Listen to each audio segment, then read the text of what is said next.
ہم تو رکھتے ہیں مسلمانوں کا دین، دل سے ہے خدا میں ختم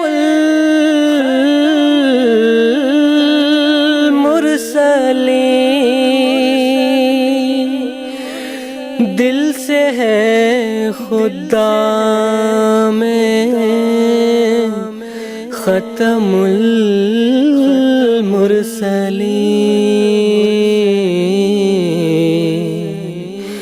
ختم المرسلین۔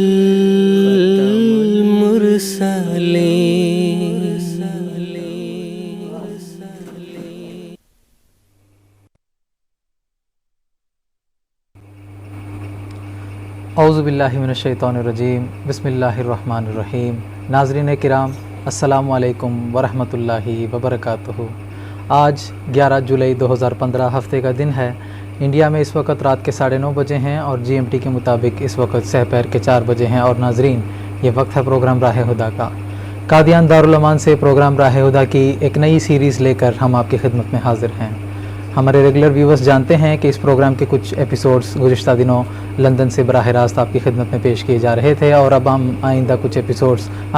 ہفتوں تک قادیان دارالایمان سے پروگرام راہ ہدیٰ کی ایک سیریز کے تحت کچھ ایپیسوڈز آپ کی خدمت میں پیش کریں گے۔ ہمارے ریگولر ویورز جانتے ہیں کہ اس پروگرام میں ہم جماعت احمدیہ کے عقائد اور اس کی تعلیمات کے اور اس کی تاریخ کے متعلق کچھ تفاصیل آپ کی خدمت میں پیش کرتے ہیں، اور ہم اپنی گفتگو کے دوران آپ کے ٹیلی فون کالز بھی ریسیو کرتے ہیں، آپ کے تاثرات کو سنتے ہیں، آپ کے سوالات کو سنتے ہیں، اور ہمارے علماء کرام جو پینل میں موجود ہیں وہ آپ کے سوالات کے جوابات آپ کی خدمت میں پیش کرتے ہیں۔ تو ناظرین، جیسا کہ ہمارے پروگرام کا یہ فارمیٹ ہے،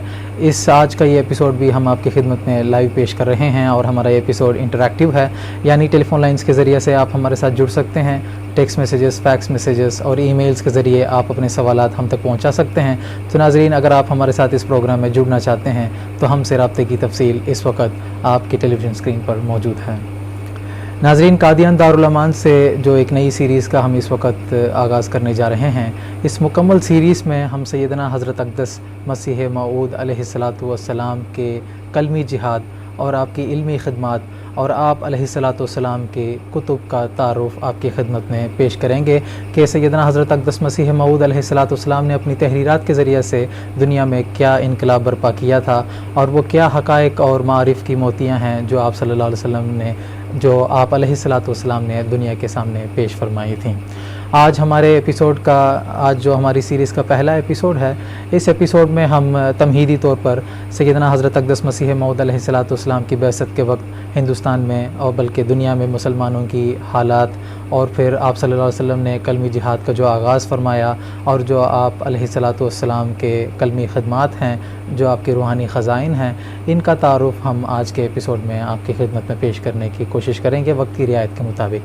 آج کے ایپیسوڈ میں جو علماء کرام ہمارے ساتھ شامل گفتگو ہوں گے اور جو ہمارے ساتھ قادیان اسٹوڈیوز میں موجود ہیں، میں ان کا تعارف کروا دیتا ہوں۔ مکرم و محترم مولانا محمد حمید کوثر صاحب ہیں، ان کے ساتھ تشریف رکھتے ہیں مکرم و محترم مولانا منیر احمد صاحب خادم۔ میں دونوں حضرات کا پروگرام راہ ہدیٰ میں خیر مقدم کرتا ہوں۔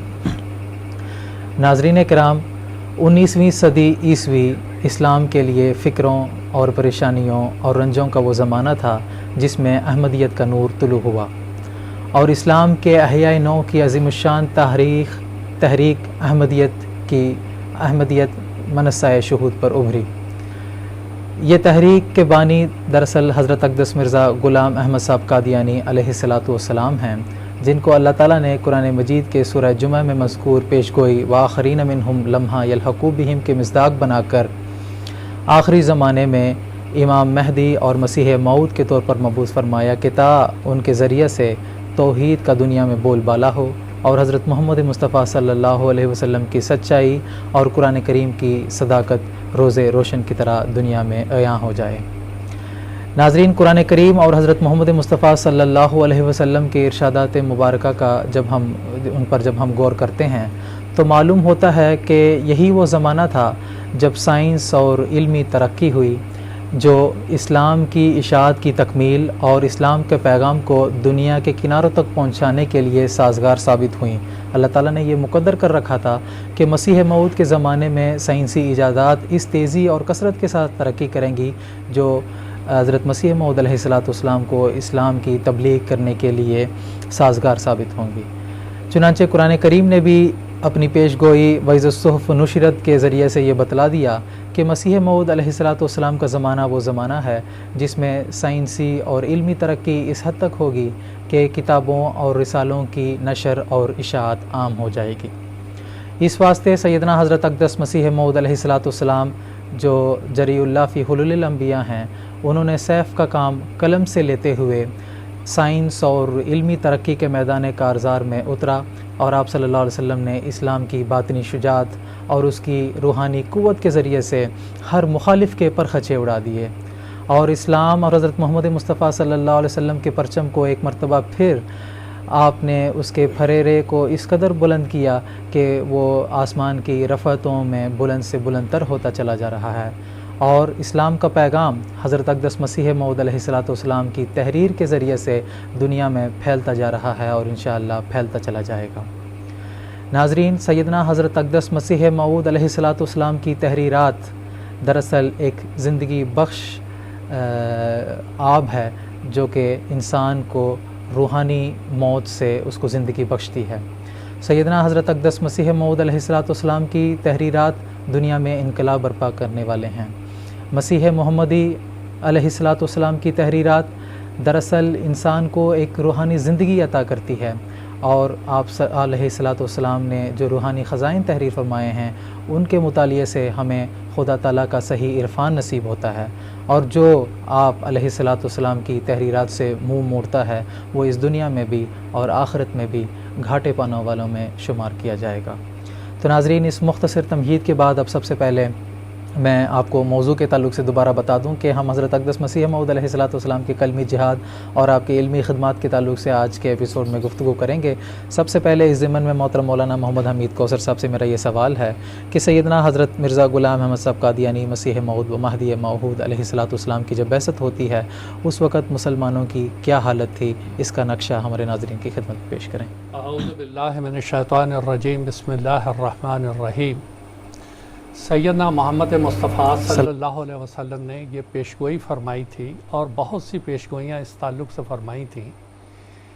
یہ ایک انذاری رنگ رکھتی تھیں یہ پیشگوئیاں کہ اگر مسلمان ان کو ملحوظ رکھتے اور بچتے تو شاید یہ کسی اور طریقے سے یہ پیشگوئیاں پوری ہوتی۔ سیدنا نبی کریم صلی اللہ علیہ وسلم نے مسلمانوں کو خصوصی طور پر متنبہ کرتے ہوئے فرمایا، خیر القرون قرنی ثم الذین یلونہم ثم الذین یلونہم، کہ سب سے بہتر صدی وہ ہے جس میں میں موجود ہوں، اور میرے بعد وہ صدی جو اس سے متصل ہے، اس کے بعد تیسری صدی جو اس سے متصل ہے۔ یعنی ثلاثہ قرون جو 3 صدیاں پہلی تھیں، حضور نے بالترتیب ان کو سب سے بہترین صدیاں کہا۔ پھر فرمایا اس کے بعد 1000 سال کا جو دور ہوگا وہ فیض آوج کا زمانہ شروع ہو جائے گا، یعنی ٹیڑھے لوگ، ٹیڑھی فوج، ٹیڑھی جماعتیں۔ فیض آوج کا جو زمانہ ہوگا یفشاء الکذب، اس میں جھوٹ، بددیانتی، اسلام سے دوری وہ ایک عام ہو جائے گی۔ فیض آوج کا 1000 سال بالکل ایک اندھیرے کا سال تھا، جس کے بارے میں رسول پاک صلی اللہ علیہ وسلم کا اپنا فرمان ہے، لیسو منی لست منہم، نہ وہ مجھ میں سے ہیں نہ میں ان میں سے ہوں، یعنی وہ بالکل اسلام سے دور چلے گئے ہوں گے۔ ایسے دور میں، اس دور میں اللہ تعالیٰ کی ایک اور تقدیر کام کر رہی تھی، کیونکہ اس نے اسلام کو اور اس قرآن مجید کو باقی اور سالم رکھنا تھا، اور وہ سلسلہ مجددیت تھا، اولیاء اللہ کا سلسلہ تھا۔ ان اللہ یبعث علی راس کل مئۃ سنۃ من یجدد لہا دینہا، اللہ تعالیٰ خود بھیجتا تھا، یہ مسلمانوں کی کسی کارکردگی کی وجہ سے نہیں، بلکہ اسلام کو محفوظ رکھنے کے لیے مجدد آتے تھے، لیکن ان کا دائرہ کار انتہائی محدود ہوتا تھا۔ وہ اسلام کو اپنی اصلی حالت میں رکھتے تھے، اس کو بچانے کی وہ کوشش کرتے تھے۔ اگر یہ مجددیت کا سلسلہ بھی نہ آتا تو شاید اسلام اور قرآن کریم یہ اپنی اصلی حالت پہ بھی باقی نہ رہتے۔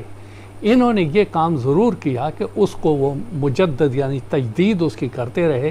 تاکہ وہ اس حالت پہ رہے جیسے وہ سیدنا محمد مصطفیٰ صلی اللہ علیہ وسلم پر نازل ہوا تھا۔ آپ نے پوچھا ہندوستان میں مسلمانوں کی حالت زار۔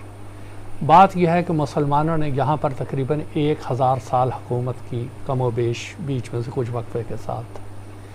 یہ بادشاہ یہاں آئے، باہر سے آئے، کچھ یہاں کے بنے، اور ان کا اصل مقصد تھا اپنے حکومت کو برقرار رکھنا، اپنی حکومت کو سالم رکھنا، اور اس کے لیے انہوں نے کچھ اسلامی کام کیے، کچھ مسجدیں بنائیں، کچھ یہ کیا، لیکن وہ صرف اپنے پائے تخت کو سلامت رکھنے کے لیے اور مسلمانوں کو اپنے ارد گرد اکٹھا کرنے کے لیے انہوں نے یہ سب کام کیے۔ لیکن اسلام کی تبلیغ کا جو حق تھا، جو صحابہ رسول رضوان اللہ علیہم نے ادا کیا تھا، وہ ان کی طرف سے کوئی اسلام کی خدمت کے طور پہ نہیں ہوا۔ یہ معاملہ بگڑتے بگڑتے اور پھر بادشاہت کے سائے میں مسلمان اخلاقی طور پہ بھی اسلام سے بہت دور ہوتے چلے گئے، ان کے اخلاق بگڑتے چلے گئے، اور آخر میں جب یہ 1857 کا زمانہ آیا تو یہ اس حالت میں ہو گئے تھے جیسے ایک سوکھا ہوا درخت جس کو دیمک کھا چکی ہو، صرف ایک ہوا کے جھونکے کی دیر تھی کہ وہ سارے کا سارا درخت زمین پہ آ پڑا۔ رسول کریم صلی اللہ علیہ وسلم نے آخری زمانے کی جو علامات بیان فرمائیں، اس میں دجال، یاجوج ماجوج کا خروج، دابہ کا خروج، اور ایک لفظ حضور نے بیان فرمایا الصیحۃ، اس وقت ایک چیخ و پکار، کرب و بلا، ایک عجیب سا دھماکہ ہوگا اور وہ بڑا ہی خطرناک ہوگا۔ چنانچہ 1857 کی جو جنگ ہندوستان میں ہوئی، اس نے مسلمانوں کو وہ ہوا کا جھونکا دیا کہ وہ درخت جو کہ بالکل سوکھ چکا تھا وہ اکھڑ کے ختم ہو گیا، اور کہ کوئی بھی اسلام کے آثار مسلمانوں میں باقی نہیں رہے۔ اور ایسی حالت جب مسلمانوں کی پہنچ گئی تو ایک مسلمانوں کے بہت ہی مشہور لیڈر ہیں ہمارے ابو الحسن ندوی صاحب، وہ اس زمانے کا نقشہ کھینچتے ہوئے لکھتے ہیں، مسلمانوں پر عام طور پر یاس و نا امیدی اور حالات و ماحول سے شخص خوردگی کا غلبہ تھا۔ 1857 کی جد و جہد کے انجام اور مختلف دینی اور عسکری تحریکوں کو دیکھ کر معتدل اور معمولی ذرائع اور طریقہ کار سے انقلاب حال اور اصلاح سے لوگ مایوس ہو چکے تھے، کوئی ان کے اندر امید باقی نہیں رہی تھی۔ دوسرا یہ آگے لکھتے ہیں، عالم اسلام مختلف دینی و اخلاقی بیماریوں اور کمزوریوں کا شکار تھا۔ اس کے چہرے کا سب سے بڑا داغ وہ شرک جلی تھا جو اس کے گوشہ گوشہ میں پایا جاتا تھا۔ قبریں اور تعزیے بے محاذ سج رہے تھے، غیر اللہ کے نام کی صاف صاف دہائی دی جا رہی تھی، بدعات کا گھر گھر چرچا تھا، خرافات اور توہمات کا دور دورہ تھا۔ یہ صورتحال ایک ایسے دینی مصلح اور دائی کا تقاضا کر رہی تھی جو اسلامی معاشرہ کے اندر جاہلیت کے اثرات کا مقابلہ اور مسلمانوں کے گھروں میں اس کا تعاقب کرے۔ یہ ابو الحسن صاحب ندوی کا یہ اپنا اقرار ہے کہ اس وقت مسلمان اس حالت کو پہنچ چکے ہوئے تھے، اور یہ بھی رسول کریم صلی اللہ علیہ وسلم کی پیشگوئی کے عین مطابق تھا، لا یبقى من الاسلام الا اسمہ ولا یبقى من القرآن الا رسمہ مساجدہم عامرۃ وہی خراب من الہدی علماءہم شر من تحت ادیم السماء من عندہم تخرج الفتنۃ وفیہم تعود، کہ اسلام کا صرف نام باقی رہ جائے گا، قرآن مجید کے صرف الفاظ باقی رہ جائیں گے، مسجدیں تو بادشاہ بڑی بڑی بنوا لیں گے لیکن وہ ہدایت سے بالکل خالی ہوں گی، سیاست کی آماج گاہ ہوں گی، سیاست کا وہ اکھاڑا بن جائیں گی، علماء بدترین مخلوق زمین کے نیچے کہلانے والے ہوں گے، فتنے کا منبع اور مصدر یہی لوگ ہوں گے، اور انہی کی طرف فتنے لوٹ کر جائیں گے۔ اور اسی کو مولانا حالی جو 1880-89 کے قریب تھے، انہوں نے اس کو اس طرح سے بیان کیا، رہا دین باقی نہ اسلام باقی، ایک اسلام کا رہ گیا نام باقی۔ یہ صورتحال تھی جو اس وقت پیدا ہو گئی تھی۔ اب 13ویں صدی کے بالکل وسط میں 1250 ہجری کا زمانہ تھا، 14 شوال کی تاریخ تھی، 14 شوال 1250 یعنی 13ویں صدی کے بالکل وسط میں تھے، ہجری کی بات کر رہا ہوں میں۔ 14ویں کا چاند تھا شوال کا، وہ پورا چاند تھا، وہ غروب ہونے کے قریب تھا اور زبان حال سے ایک پیغام دے رہا تھا کہ اب میرے بعد جو فجر طلوع ہونے والی ہے، اس کے ساتھ ہی ایک بچے کی ولادت ہونے والی ہے، جو ایسی فجر ہوگی جو اسلام کے لیے ایک نوید اور ایک بشارت لے کر اس دنیا میں آئے گی۔ اور وہی ہوا کہ 14 شوال 1250 جمعہ کا دن فجر کی نماز کے وقت سیدنا حضرت مرزا غلام احمد صاحب قادیانی کی ولادت اس بستی قادیان میں ہوئی، اور یہی وہ پیدا ہونے والا نومولود تھا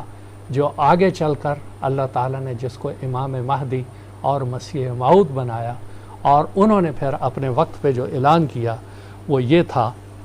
میں وہ پانی ہوں جو آیا آسماں سے وقت پر، میں وہ ہوں نور خدا جس سے ہوا دن آشکار، وقت تھا وقت مسیحا نہ کسی اور کا وقت، میں نہ آتا تو کوئی اور ہی آیا ہوتا۔ سوال یہ نہیں ہے کہ کس نے آنا ہے کس نے نہیں، سوال یہ ہے یہ مسیح کی آمد کا وقت تھا،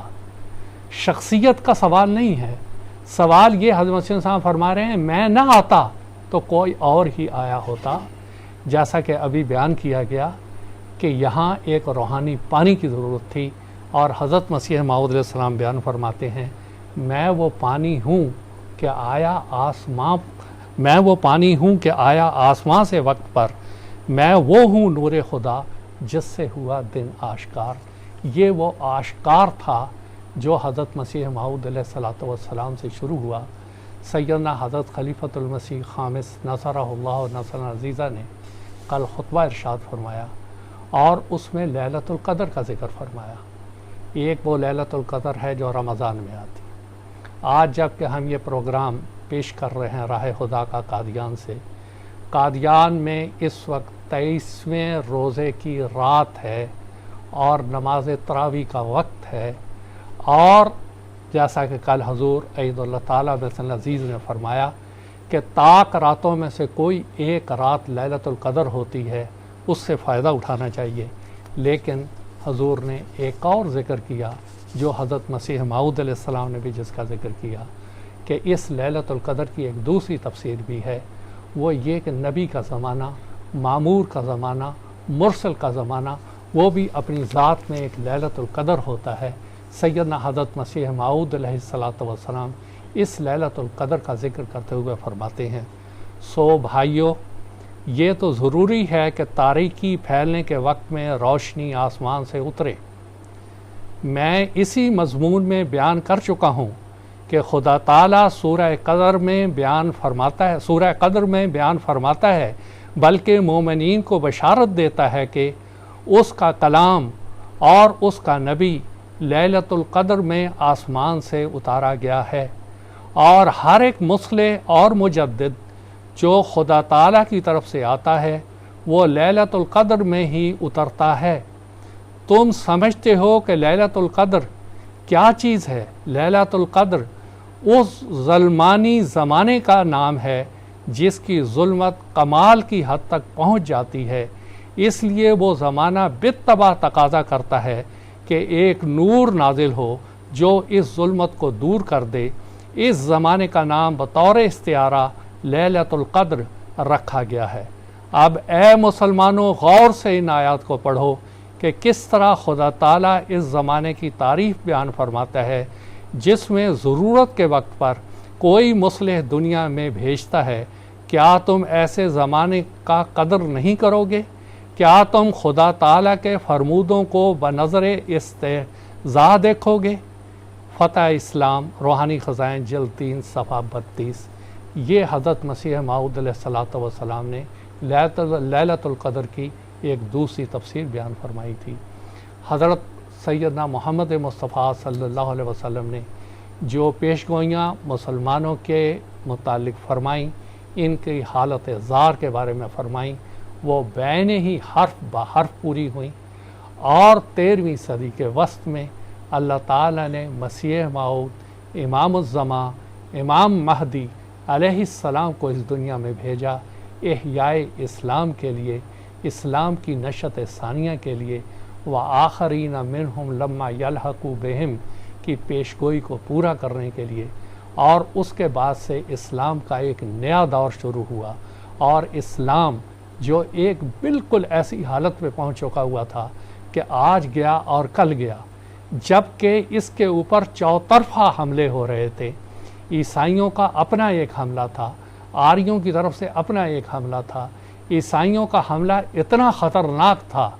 کہ ہزاروں ہزار انسان وہ اسلام یا مسلمانیت کو چھوڑ کر وہ عیسائیت اختیار کرتے چلے جا رہے تھے۔ یعنی بعض دفعہ انسان اعداد و شمار پڑھتا ہے تو حیران ہوتا ہے کہ 1800 سال میں عیسائیوں کی کل تعداد جو ہندوستان میں تھی وہ ہزاروں میں تھی، مگر اس حکومت 1897 کے آنے کے بعد، اس کے بعد سے عیسائیت لاکھوں اور لاکھوں کی تعداد میں بڑھ گئی اور مسلمان دن بدن کم ہونے لگے۔ اگر سیدنا حضرت مسیح موعود علیہ الصلوۃ والسلام کو اللہ تعالیٰ وقت مقررہ پر نہیں بھیجتا اور حضور ان مذاہب کا دفاع، ان مذاہب کے جو عقائد تھے اس کا بطلان نہ فرماتے اور اسلام کا دفاع نہ کرتے، تو شاید آج ہندوستان کا حال بھی وہی بنتا جو اندلس اور اسپین میں مسلمانوں کا ہوا۔ لیکن حضرت مسیح موعود علیہ السلام کی اس سرزمین پہ آمد، اس نے مسلمانوں کو، اگرچہ کہ بڑی بڑی تعداد میں ابھی تک جماعت احمدیہ میں شامل نہیں ہوئے، لیکن ان کو ایک حوصلہ دیا، اور اس حوصلے کے نتیجے میں وہ لوگ جو ہیں وہ اسلام پر قائم رہے، اسلام پر باقی رہے، اور اسلام کی انہوں نے پھر خدمت کی، اور جماعت احمدیہ کی تعداد دن بدن بڑھتی چلی جا رہی ہے۔ یہ تھا حضرت مسیح السلام کے زمانے میں مسلمانوں کی حالت زار، اور اس کے بعد نئی ایک زندگی ان کو ملی، دینی لحاظ سے، روحانی لحاظ سے۔ جزاک اللہ تعالیٰ جزا۔ جس طرح کہ آپ نے فرمایا، حضرت اقدس مسیح السلام نے اپنے منظوم کلام میں بھی یہ بات فرمایا ہے کہ وقت تھا وقت مسیحا، نہ کسی اور کا وقت۔ تو زمانہ پکار کے یہ کہہ رہا تھا کہ ایک مسیحا کی ضرورت ہے، ایک مصلح کی ضرورت ہے، جس نے دنیا میں آ کر اللہ تعالیٰ کی منشا کے مطابق اسلام کی نشت ثانیہ کے لیے اور اسلام کے احیاء نو کے لیے عظیم شان خدمات سر انجام دینے ہیں۔ کچھ ٹیلی فون کالرز ہیں اس وقت ہمارے ساتھ، ان سے بھی بات کریں گے۔ سب سے پہلے مکرم طاہر احمد کھوکر صاحب ہیں پاکستان سے، انہوں نے آف لائن اپنا سوال چھوڑا ہے میسیج کے ذریعے سے، میں وہ پڑھ دیتا ہوں۔ ان کا سوال ہے کہ نبی کی اور نجومی کی پیشگوئی میں کیا فرق ہے؟ پھر ان کا ایک دوسرا سوال ہے کہ جماعت احمدیہ کا نام حضرت مسیح موعود علیہ السلام نے خود رکھا یا صحابہ سے مشورہ کیا یا پھر علاماً رکھا گیا؟ تو میں محترم مولانا منیر احمد صاحب خادم سے اس سوال کا جواب جاننا چاہوں گا۔ بسم اللہ الرحمن الرحیم۔ پہلا جو انہوں نے سوال کیا ہے وہ یہ ہے کہ نبی کی اور نجومی کی پیشگوئیوں میں کیا فرق ہے۔ نبی جو پیشگوئی کرتا ہے وہ یہ کہتا ہے کہ مجھے میرے خدا نے یہ بات الہاماً بیان کی ہے، مجھے وحی ہوئی ہے، مجھے الہام ہوا ہے، اور بعض ان کی پیشگوئیاں انذاری رنگ میں ہوتی ہیں، بعض تبشیری رنگ میں ہوتی ہیں۔ تو نجومی جو علم نجوم کے ذریعہ یہ پیشگوئی کرتے ہیں، یا نجومی ان کو بھی کہتے ہیں جو یہ ہاتھوں کے اوپر جو لکیریں وغیرہ ہوتی ہیں ان کے بھی اندازے لگا کے کہ یہ لکیر یوں جائے تو اس کا یہ مطلب ہوتا ہے، اتنی لکیریں ہوں تو یہ مطلب ہوتا ہے۔ تو وہ اسی طرح ہی ہے جیسے یہ موسمیات والے آسمان کا اندازہ لگا کے ہوا کا کیا رخ ہے، بادل کس طرف کو جائیں گے، کتنا اس کی فورس ہوگی، تو اس سے وہ تو ایک سائنسی اندازہ لگاتے ہیں، اور یہ ویسے اپنے اندازوں سے ایک عرصے زمانے سے ہی آ رہا ہے۔ تو کوئی نجومی یہ نہیں کہتا کہ جو میں آپ کے سامنے یہ بات بیان کرتا ہوں مجھے میرے خدا نے کہی ہے، یا یہ ہے کہ وہ یہ بھی نہیں دعویٰ کرتا کہ جو میں یہ کہہ رہا ہوں یہ 100% پوری ہونے والی ہے۔ کتنے نجومی ہیں جو ہمارے ہاتھ دیکھ کر چلے گئے، یا وہ انہوں نے اندازوں سے باتیں بیان کی اور بعد میں ان کی باتیں پوری نہیں نکلیں۔ لیکن خدا تعالیٰ کی طرف سے یہ کہہ کے کہ میرے اللہ نے مجھے الہاماً یہ بات بیان کی ہے اور یہ بات ہو کے رہے گی، پھر وہ بات پوری نہ ہو، ایسا ممکن نہیں ہے۔ تو جو خدا کی طرف سے آنے والا مامور ہوتا ہے، وہ جیسے میں نے عرض کیا، بعض باتیں وہ اللہ تعالیٰ کی طرف سے اس رنگ میں بیان کرتا ہے کہ وہ دنیا کے سامنے ایک بشارت کے رنگ میں باتیں ہوتی ہیں۔ تو جو بشارت کے رنگ میں بات ہوتی ہے وہ تو 100% پوری ہوتی ہے۔ ان کے اندر ایسا ممکن نہیں ہے کہ وہ اگر کوئی کہے کہ میرے خدا نے، جیسے حضرت مسیح علیہ السلام نے فرمایا کہ میرے خدا نے مجھے یہ بات بیان کی کہ میں تیری تبلیغ کو زمین کے کناروں تک پہنچاؤں گا، میں تجھے برکت پر برکت دوں گا، یہاں تک کہ بادشاہ تیرے کپڑوں سے برکت ڈھونڈیں گے۔ ایک تھے، اور ایسی مسجد میں جہاں صرف 3 آدمی بھی کھڑے نہیں ہو سکتے تھے ایک لائن سے، تو میں تیری تبلیغ کو زمین کے کناروں تک پہنچاؤں گا۔ آج 100 سال میں زمین کے کناروں تک وہ تبلیغ پہنچی کہ نہیں پہنچی؟ جو تبشیری نشان ہوتے ہیں ان کا یہ حال ہوتا ہے کہ وہ ہر صورت میں اور اپنی پوری شان کے ساتھ، پوری آب و تاب کے ساتھ وہ پورے ہو جاتے ہیں۔ لیکن ایک دوسرا پہلو ہوتا ہے انذاری نشانات کا۔ انذاری نشانات میں ایسا ہے کہ اگر جس کے متعلق وہ پیشگوئی الہام کے ذریعہ خدا کے نبی نے کہی ہے کہ اگر وہ یہ قوم اس بات کو خدا تعالیٰ کی نہیں مانے گی، توبہ نہیں کرے گی، تو ان پر عذاب آئے گا۔ اگر وہ یہ نہ بھی کہے توبہ نہیں کرے گی، لیکن باوجود نہ کہنے کے پھر بھی وہ قوم توبہ کر لے تو بھی عذاب ٹل جاتا ہے۔ چنانچہ اس کی مثال حضرت یونس علیہ السلام کی قوم سے ہے کہ نینوا کی بستی میں آپ آئے اور وہ ان پر ایمان نہیں لائے ان کے قوم کے لوگ، تو حضرت یونس علیہ السلام نے خدا سے علم پا کے کہا کہ تمہارے اوپر عذاب آنے والا ہے، اور خدا کی پیشگوئی بھی یقین تھا اور خود وہاں سے نکل گئے۔ بعد میں پتہ لگا ایک آدمی آیا، وہ اس نے خبر دی کہ وہ تو سارے ٹھیک ٹھاک ہیں، سلامت ہیں اور بڑی خوشی ہے اور آپ کا انتظار کر رہے ہیں۔ تو ہوا کیا کہ انہوں نے جب خدا تعالیٰ کے طرف سے آندھی اور بادل اور ایسی سب گرج چمک دیکھی، وہ ڈر گئے کہ یہ تو خدا کا ایک بندہ ہمیں کہتا تھا کہ ایسا ہوگا۔ اور بائبل میں لکھا ہے کہ وہ لوگ نہ صرف خود بھوکے رہے، خود پیاسے رہے، جنگلوں میں چلے گئے، بلکہ اپنے جانوروں تک کو بھوکا رکھا اور خدا تعالیٰ کے آگے گریہ وزاری میں اور سجدے میں پڑ گئے۔ تو اب اللہ تعالیٰ ایسا تو نہیں ہے کہ اگر کوئی گریہ وزاری کرے۔ تو حضرت یونس علیہ السلام کے بارے میں آتا ہے کہ وہ وہاں سے اللہ تعالیٰ سے تھوڑا ناراض ہو کر چلے گئے کہ آپ نے تو کہا تھا کہ ان پر عذاب آئے گا، لیکن عذاب نہیں آیا۔ تو اللہ تعالیٰ نے یہ سبق دیا کہ میں نے کہا ہے، لیکن اگر وہ قوم باز آ جاتی ہے، توبہ کر لیتی ہے، تو پھر عذاب ان سے ٹل جاتا ہے۔ اور نبی کریم صلی اللہ علیہ وسلم کو یہی قرآن مجید میں آتا ہے کہ ولا تکن کا صاحب الحوت، کہ آپ صاحب الحوت کی طرح نہیں ہونا۔ اگر کوئی یعنی کہ مچھلی والے نبی حضرت یونس علیہ السلام کی طرح، کہ اگر اللہ تعالیٰ کوئی ایسی بات انذاری یا مکہ والوں کے لیے یا دوسروں کے لیے کہے اور وہ پھر توبہ کر لیں اور پوری نہ ہو، تو ویسا نہیں بننا۔ تو یہ ایک مثال ہے، انذاری پیشگوئی پوری بعض دفعہ توبہ کرنے کے نتیجے میں نہیں ہوتی، اور اس رنگ میں ایک لحاظ سے پوری بھی ہو جاتی ہے، اور تبشیری پورے رنگ میں پوری ہوتی ہے۔ پوری دنیا کے اندر ان پیشگوئیوں کے نتیجے میں جو خدا تعالیٰ کے نبی کرتے ہیں، ایک عظیم الشان انقلاب برپا ہوتا ہے، قوموں کی کایا پلٹ جاتی ہے۔ چنانچہ نبی کریم صلی اللہ علیہ وسلم کی پیشگوئیاں جو قرآن مجید میں ہیں اور جو آج تک کے زمانے میں پوری ہوتی چلی جا رہی ہیں، کیا کوئی نجومی ان کا مقابلہ کر سکتا ہے؟ کیا ہم کہہ سکتے ہیں نجومیوں کے خدا کے نبی کی کوئی پیشگوئی؟ اور حضرت مسیح علیہ السلام کے جو یہ غلام ہیں، آپ کے کامل پیرو حضرت مسیح موعود علیہ السلام، حضرت مرزا غلام احمد قادیانی علیہ السلام، آپ نے بھی جو پیشگوئیاں کی ہیں وہ کس طرح اللہ تعالیٰ 100 سال سے پوری کرتا چلا جا رہا ہے۔ اور پھر نجومیوں کی پیشگوئیوں میں اور خدا کے نبی کی پیشگوئیوں میں یہ فرق ہے کہ جب وہ الہام سے کہتے ہیں تو تحدی بھی ہوتی ہے۔ اللہ تعالیٰ قرآن مجید کی سورۃ الحاقہ میں فرماتا ہے، دیکھو خدا کا یہ نبی اگر میری طرف کوئی بات منسوب کر کے کہے کہ میں نے کہی ہے اور میں نے نہیں کہی، تو میں شاہ رگ سے پکڑ کے اس کو کاٹ دوں گا دائیں ہاتھ سے، اور کوئی آدمی بیچ بچاؤ کرنے کے لیے آنا چاہے گا تو وہ نہیں کروا سکے گا، کوئی ان کا چھٹکارا نہیں کرا سکے گا۔ میں تہس نہس کر دوں گا جو جھوٹی پیشگوئی بنائے گا، الہام بنائے گا، چاہے ہمارے نبی کریم صلی اللہ علیہ وسلم ان کے بارے میں فرمایا۔ تو یہ تحدی ہوتی ہے کہ یہ الہام کے ذریعہ ہے اور الہام یقیناً پورا ہوگا،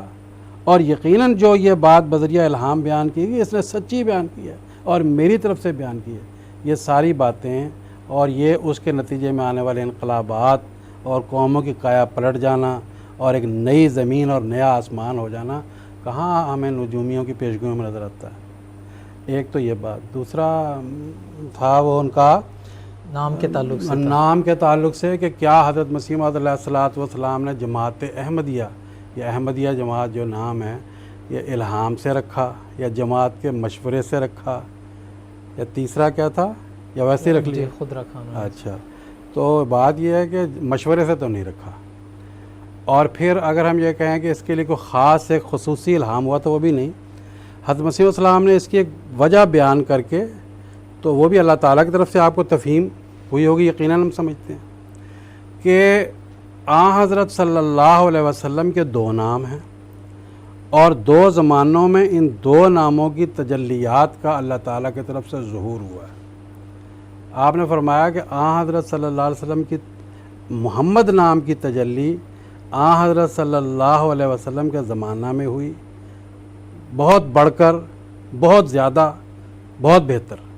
اگرچہ احمد تجلی بھی اس کے مطابقت میں اس دور میں بھی تھی،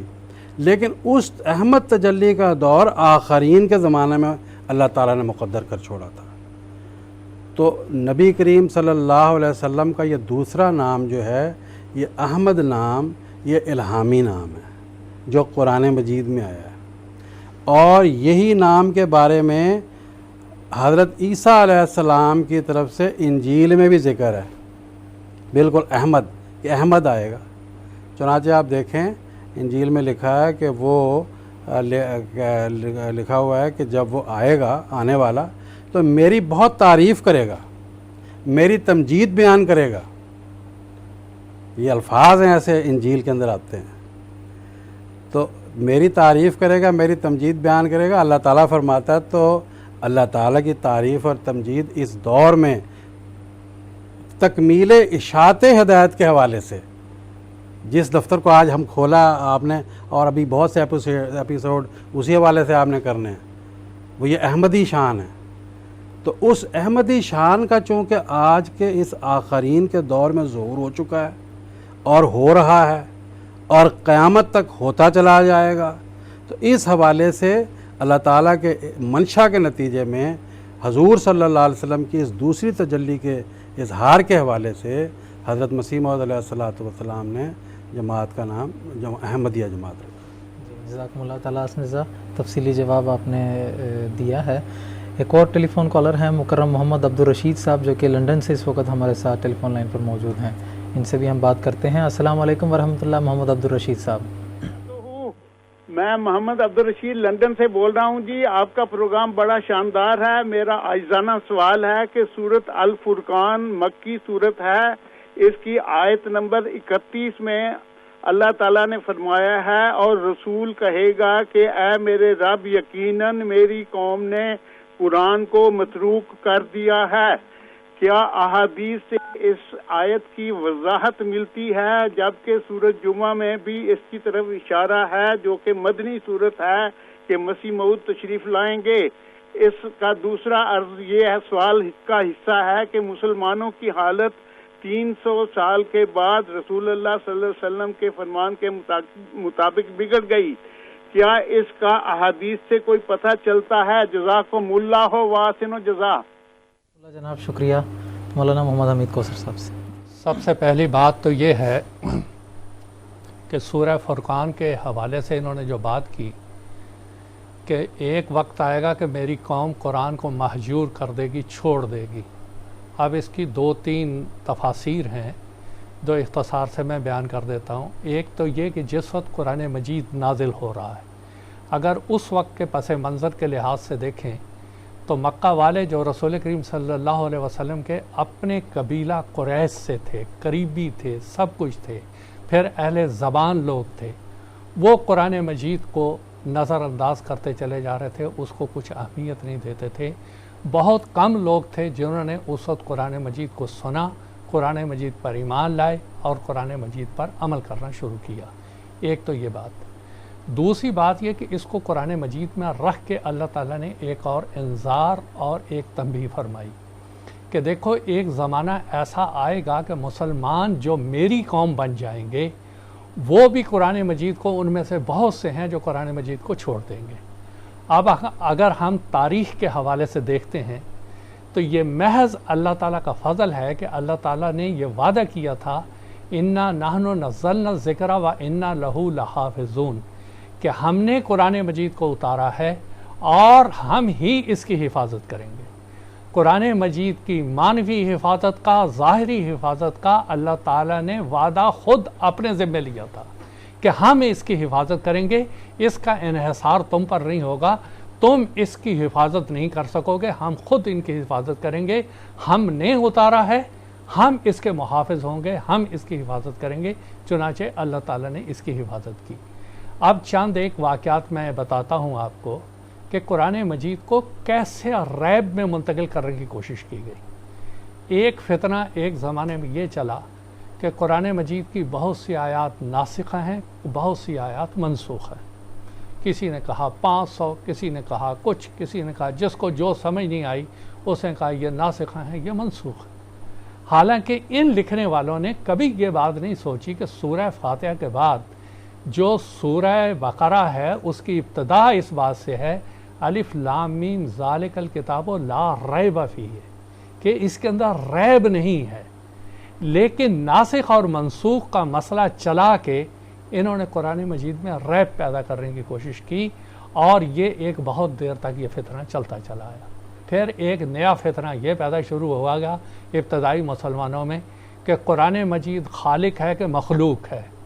یہ رہے گا کہ نہیں رہے گا، اس کے اوپر ایک لمبی بحثیں اور فتوے وہ اس کے اوپر چلتے چلے گئے۔ بہرحال وہ بھی ایک حد تک ختم ہو گیا۔ اس کے بعد ایک تیسرا مسئلہ پیدا ہو گیا مسلمانوں، ایک فتنہ یہ پیدا ہو گیا جو ابھی تک چلتا چلا آ رہا ہے، وہ یہ کہ احادیث قرآن مجید کے اوپر والا ہے۔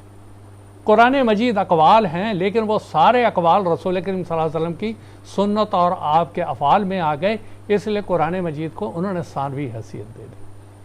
یہ وہ فتنے تھے جو قرآن مجید کے خلاف مہجور کے حکم میں آ رہے تھے کہ چھوڑو قرآن مجید احادیث کو لے لیتے ہیں،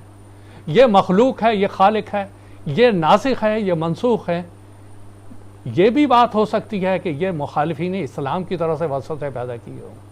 لیکن اللہ تعالیٰ نے جیسا کہ میں نے عرض کیا کہ حفاظت کا وعدہ خود کیا ہوا تھا، اللہ تعالیٰ نے خود اس کا دفاع کیا، اور عصر حاضر میں حضرت مسیح موعود علیہ السلام نے ان ساری باتوں کا رد کیا۔ آپ نے فرمایا ہماری ہدایت کے لیے اللہ تعالیٰ نے سب سے لازمی جو چیز معین کی ہے وہ ہے قرآن مجید، یہ اللہ کا کلام ہے، شروع سے لے کے بسم اللہ کی بے سے لے کے والناس کی سین تک سارے کا سارا اللہ تعالیٰ کا کلام ہے، اور یہ سب سے اعلیٰ اور افضل ہے۔ دوسرے نمبر پر سنت اور احادیث، وہ سنت وہ احادیث جو قرآن مجید سے تطابق رکھتی ہیں، مطابقت رکھتی ہیں، لیکن جہاں ہم یہ سمجھتے ہیں کہ کوئی حدیث قرآن مجید سے تطابق نہیں رکھ رہی تو وہاں ہم یہی سمجھیں گے یا تو راوی نے صحیح طور پر اس روایت کو سنا نہیں، یا تابعی نے نہیں سنا، کیونکہ یہ ساری روایات 150-200 سال کے بعد جمع ہوئی ہیں، اور اس کے اندر یہ ہو سکتا ہے کہ تسلسل میں کہیں سننے میں فرق ہو گیا۔